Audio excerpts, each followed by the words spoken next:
Sulfur, that yellow mineral that is in everything, from the sulfuric acid lining the battery in your car to individual proteins in your cells.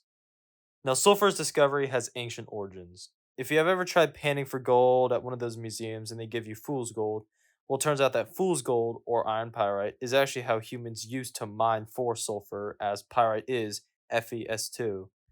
One of the most historical recipes that needed sulfur was black powder, invented by the Chinese. By simply mixing carbon, oxidizer, and sulfur, Chinese monks were able to create a chemical which could create something airborne like fireworks. Eventually, this compound was also used in warfare to propel projectiles like cannonballs. Despite the yellow color of sulfur, sulfur can create a vast amount of colors. It can create a bluish green color if it is burned, similar to here.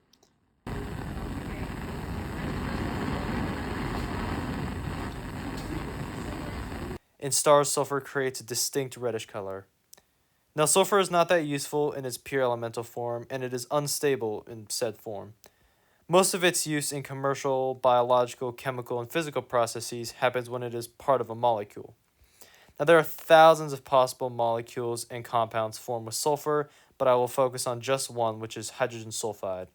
Now, hydrogen sulfide, or H2S, is a molecule that is a gas at room temperature and facilitates all sorts of chemistry. Commercially, it can be used in oil refining, mining, tanning, wood pulp processing, food processing, and paper production. Interestingly, though, life at the bottom of the ocean relies on hydrogen sulfide gas for food when it comes from the hydrothermal vents, as no light is able to reach way down at the bottom of the ocean. These life forms oxidize H2S, and then they use that reaction to form sugars, which they can eat/store as energy. If you ever want to see the effects of sulfur, just visit some geysers in Yellowstone National Park to see the result of massive volcanic activity and how that deposits this mineral on the surface of our world.